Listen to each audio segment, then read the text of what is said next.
Thank you so much for joining us for our 5 on 5 feature interview segment. Today we have a special guest, U.S. Attorney for the District of Oregon, Amanda Marshall. Thank you so much for joining us today. Thank you for having me, Natalie. It's great to have you. It's great to be here. We talk a lot about the meth problem in Southern Oregon. A lot of people might think that with the pseudoephedrine legislation that passed back in 2010, this isn't an issue anymore. What would you say to that? Well, the pseudoephedrine bill was a real win for Oregon. And the reason that it was a win was because prior to that legislation passing, there was a real epidemic of anybody being able to make meth in their own lab. It was fairly easy to make, fairly cheap to make, and I know that even back in the mid-90s when I was a deputy district attorney in Coos County, we saw meth labs all over the place. One of the real risks with the meth labs was the danger that they posed environmentally and also to human life because of the incredibly dangerous chemicals that were used in the production of methamphetamine.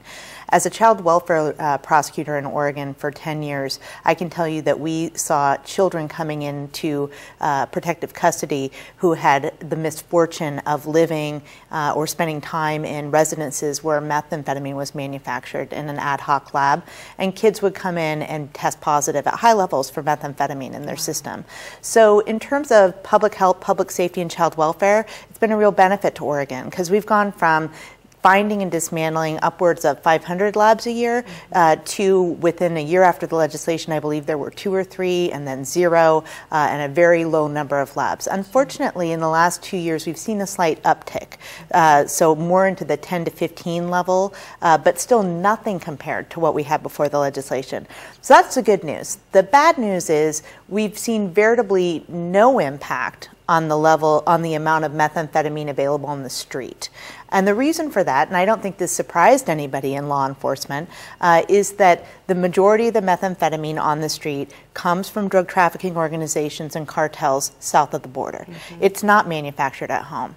The meth that was manufactured here in these labs was mostly for personal use and some for delivery and sale on a smaller level, but the shipments and the kilos and the pounds and pounds of methamphetamine that are by and large the scourge of the community and what you see on the streets is coming from south of the border. And that is a challenge. As the chief prosecutor of Oregon, we'll talk a little bit more when we come back about what the challenges are for prosecuting these cases that are basically international. So stay with us. We'll be right back.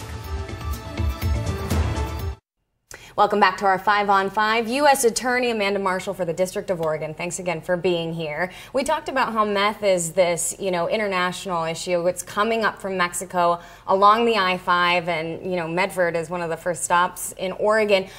How is it to prosecute these cases? You mentioned to me earlier that, you're kind of just chipping away at this massive iceberg with these big drug operations. Well, the cases are prosecuted on a number of different levels. The majority of drug cases that are prosecuted throughout the state of Oregon are prosecuted by local district attorney's offices and counties around the state of Oregon. So here in Jackson County, Beth Eckert does a great job in her office going after the street crime that's associated to methamphetamine and doing a lot of larger scale cases as well.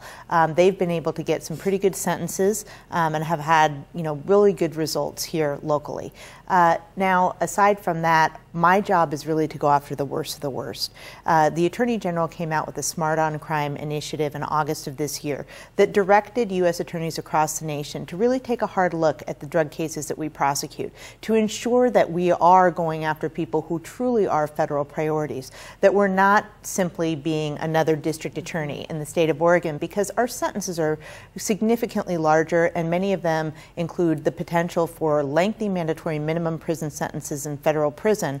And so we need to make sure that we are applying those in a way that really makes sense and is the smartest approach to take. And we also need to make sure that our federal resources are targeted in a way where we're going to make the biggest impact on the street. So what I'm looking for in my office is drug cases that have a nexus to a gang, to a drug cartel, or to a drug trafficking organization. We're looking to be more proactive and less reactive. We can build long-term cases. We can cross borders, not just state borders, but also international borders if we need to, working with our federal agency partners and, of course, always working with our partners on the ground in state and local agencies to try to make sure that we're doing what we need to do, not just to do one-off cases and get those, those quantities or those stops or those people that we find with the drugs, but that we are actually doing what we need to to do to dismantle the organizations that are behind this drug trafficking in our state. It's a big job, but we have a lot of confidence in you. Good luck. Thank you. And thank you so much for coming in. U.S. Attorney Amanda Marshall for the District of Oregon. Thanks for joining us. Thanks, Natalie. We'll be right back.